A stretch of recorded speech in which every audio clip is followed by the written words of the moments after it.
to this for the maximum circulation. So that a lot of ideas will be coming from all sides, maybe from other state, other country, what they are doing, and what they are planning to do, and what information they need. All that should come inside, and that should be again compiled in the book. And this book should give excellent information update to everybody, so that all the people are updated for what's happening in the community or in the society.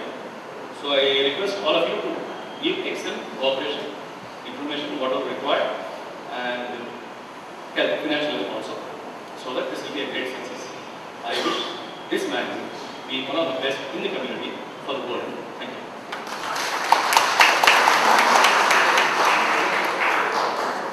அடுத்து அறுவை உறவினர் திரு வேலுச்சாமி அவர்களை வாழ்த்துறை வழங்குமாறு உங்களின் சார்பாக அன்போடு வேண்டிக்கொள்கிறேன்.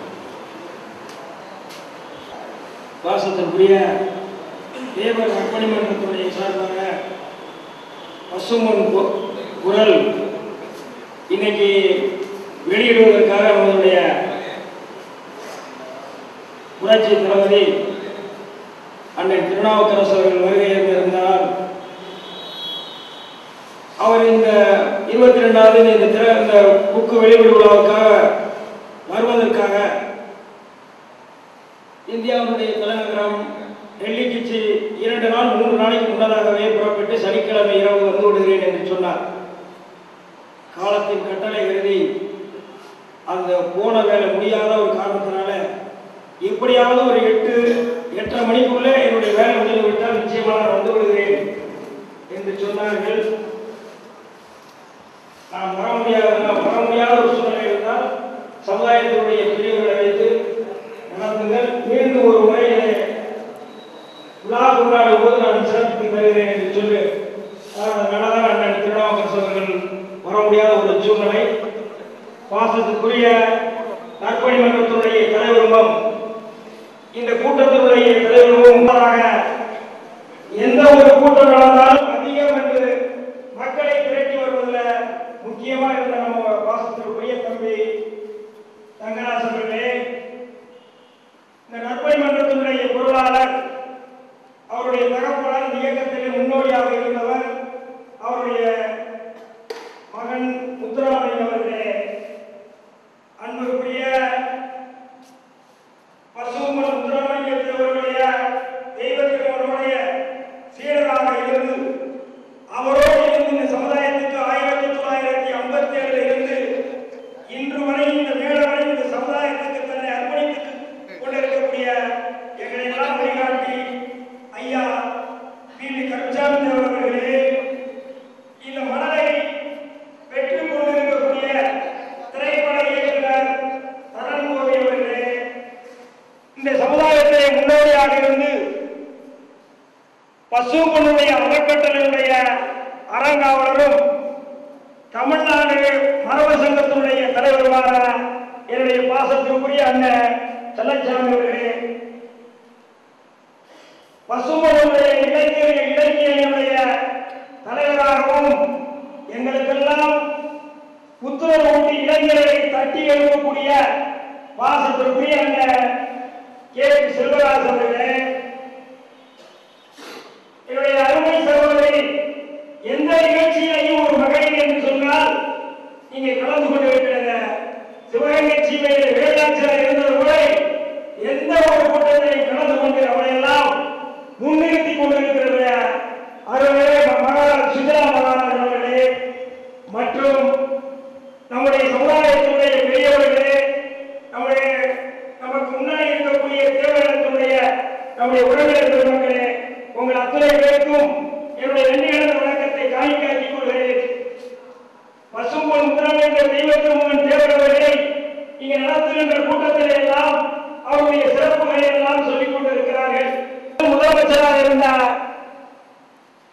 ஒரு ரெட்டியார் அவர்களும், அதற்கு பிறகு ராஜாஜி அவர்களும், காமராஜர் அவர்களும், முத்தரசன் அவர்களும், கலைஞர் கருணாநிதி அவர்களும், புரட்சித் தலைவர் எம்ஜிஆர் அவர்களும், இந்த ஜெயலலிதா அவர்களும் அத்தனை இந்த பதவிகளிலும் இருந்து கூட இந்த நாட்டுடைய எம்எல்ஏக்களும் பாராளுமன்ற உறுப்பினர் மட்டுமிருந்து தமிழ்நாட்டு மக்களுக்கு ஒரு எடுத்துக்காட்டாக இன்னும் சொல்ல போனா நேரு, இந்திரா காந்தி அவர் ஆராய்ச்சி இந்த அளவுக்கு அறிமுகப்படுத்தப்பட்ட நேதாஜிக்கு கூட அவருடைய சமாதியிலே அவருடைய தேர்தல் நடக்கவை இந்திய திருநாட்டிலே முதல்வராக நடந்து கொண்டிருக்கக்கூடிய நம்முடைய தெய்வ திருமகன் பேராகிறது. எத்தனை பத்திரிகைகளும் மாதாந்திர பத்திரிகைகள் வந்து கொண்டிருக்கிறது. இந்த பத்திரிகை எல்லோரும் ஒன்று சேர்ந்து ஒரு காலத்திலே நம்ம திறந்தோர பத்திரிகை நிச்சயமாக தெய்வ திருமகன் தேவர்களாலே திறந்தோர பத்திரிகை ஆரம்பிப்பார் என்பது அதுக்கு ஒத்துழைப்பு நீங்கள் கொடுக்க வேண்டும் என்பது வேண்டுகோளாக இருக்கிறது.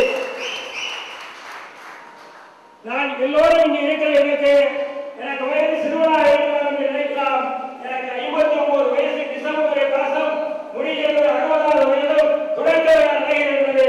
நான் 1961 11 வயசு இருக்கும் போது கந்தஸ்ரீ விழா தேவகோட்டையிலே சிவகோயில் கரையில் நடக்கும் நம்முடைய தெய்வ திருமகளுடைய தேவருடைய பேச்சை கேட்டிருக்கிறேன். அந்த இளவரசரி நாட்டினுடைய அம்பாளே என்னுடைய தாய் மாமன் அவர் வீட்டிலே தங்கியிருந்தார்கள். அங்கே தேவரை நேரடியாக பார்த்தவன். தேவருடைய இறுதி ஊர்வலம் நடக்குகின்ற நேரத்திலே 2 மயில் வளர்த்தது. அவருடைய இறுதி ஊர்வலத்திலே வெயில் படக்கூடாது என்பதற்காக தன்னுடைய சிறையை நீக்கிக் கொண்டு இறுதி ஊர்வலத்திலே அப்படியே வளர்ந்த மயிலுடைய அந்த திருவுருவ படம் எங்கள் மாமா வீட்டில் இருக்கிறது. தேடி போவதை கேட்டுக்கொண்டு அப்போது நான் தேடி தருகிறேன் என்று சொன்னார்கள். அப்படியெல்லாம் நான் தேவரை பார்த்தவன். உண்மையிலே சொல்கிறேன், இங்கே இருப்பவர்கள் நம்ம பேர் பார்த்திருக்க முடியாது, பார்த்தவர்கள் இருக்கிறார்கள். 11 வயசு 1961 என்னுடைய டேட் ஆஃப் பர்த் 1951 ஜனவரி மாதம் 2ஆம் தேதி செவ்வாய்க்கிழமை என்பதை சொல்கிறேன். எப்படி பார்த்திருப்பார் என்று நினைக்கலாம். நான் தெய்வ திருமணத்தை நேரடியாக பார்த்தவன் என்பதை உங்களிடையே சொல்லிக் கொள்கிறேன். இந்த பத்திரிகை வாயிலாக நம்முடைய சமுதாயம் 1957 சிவராண்டி சேவை என்பது மதுரையிலே முக்கலத்து சங்கம் ஆரம்பித்து தலைவராக இருந்தார். அன்றில் இருந்து இன்று 2009 வரையும் சமுதாய இயக்கம் நடந்து கொண்டிருக்கிறது. இளவெளி மட்டத்திலே நான் சென்னை மாவட்டத்தினுடைய பொருளாளர் இருந்தேன். என்னுடைய பாசத்திற்குரிய உறவினர் ஏழாமை இங்கே அமர்ந்திருக்கிறார். அவர் செயலாளராக இருந்தார், கோலப்பத்திரவர் தலைவராக இருந்தார். அண்ணன் மாநிலத்தினுடைய பொதுச் செயலாளர் செல்லச்சாமி இருந்தார். அப்போது தேவர் அரசியல் கட்சியை போல இங்கே கூறி நிரம்பி நின்று வெளியே நிற்பார்கள். அந்த அளவுக்கு இருந்தது.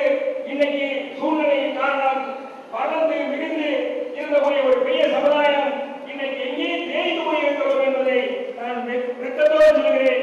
ஆனால் நம்ம சமுதாயத்தை இளைஞர்களால் வரக்கூடிய இளைஞர்களாலும் இதை தூக்கி நிறுத்த வேண்டும்.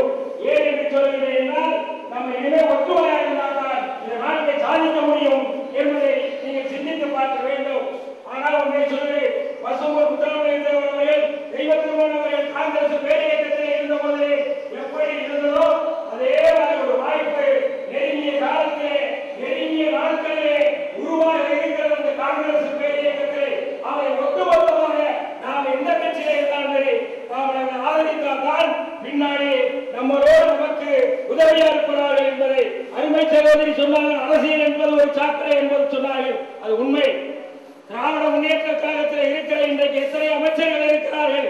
நமக்கு ஆபத்து என்று வந்தால் யாருமே வரவில்லை. ஆனால் அதே மாதிரி அண்ணா திராவிட முன்னேற்ற கழக தேவரண கட்சி என்று சொல்கிறார்கள். அங்கே இருக்கிற தேவரண மக்கள் முதலமைச்சர் மட்டுமே இருந்திருக்கிறார்கள். நம்முடைய சமுதாயத்தை மக்கள் பட்டியலிட்டு இருக்கக்கூடிய அத்தனை பேரும் யாரும் காப்பாற்றுவதற்கு முன்வரவில்லை. ஆனால் முத்துராமலிங்க தேவருக்கு பிறகு ஐயா மூக்கே தேவருக்கு பிறகு இந்த சமுதாயத்தை காக்கக்கூடிய ஒரு அரசியல் தலைவர் என்று சொன்ன புரட்சி தலைவர் என்ற திருநாவுக்கரசரை தவிர யாரும் இல்லை என்பதை நான் ஆணித்தரமாக சொல்லப்படுகின்றேன்.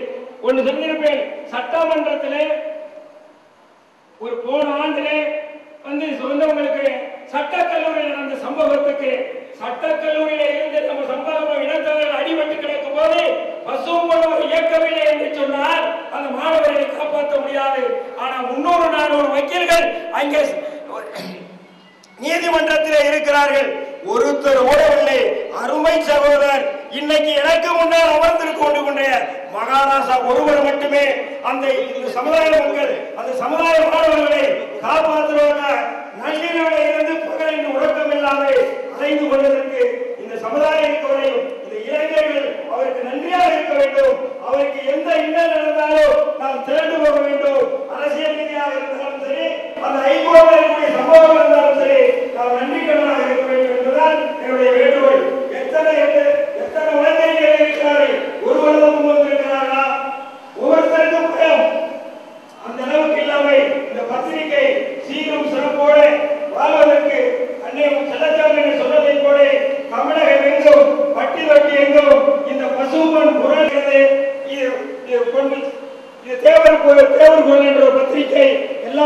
பத்திரிகைகளையும் நாம் ஆதரிக்க வேண்டும். அதுவும் இதை என்று தேவர் என்று குரல் என்பது இருக்கிறது, நாம் ஆதரிக்க வேண்டும் என்பதை இந்த மண்டபம் நிரம்பியிருக்கும் என்று சொன்னால் அதற்கு சரியானபடி அவர் ஒருவராக இருந்து கஷ்டப்பட்ட காரணமே தவிர இன்றைக்கு நம்ம சுருக்கமாக இருக்கிறோம். அதனாலே எனக்கு பேசுவதற்கு வாய்ப்பு கொடுத்ததுக்கு நன்றி கூறி நான் விடைபெறுகிறேன். வணக்கம்.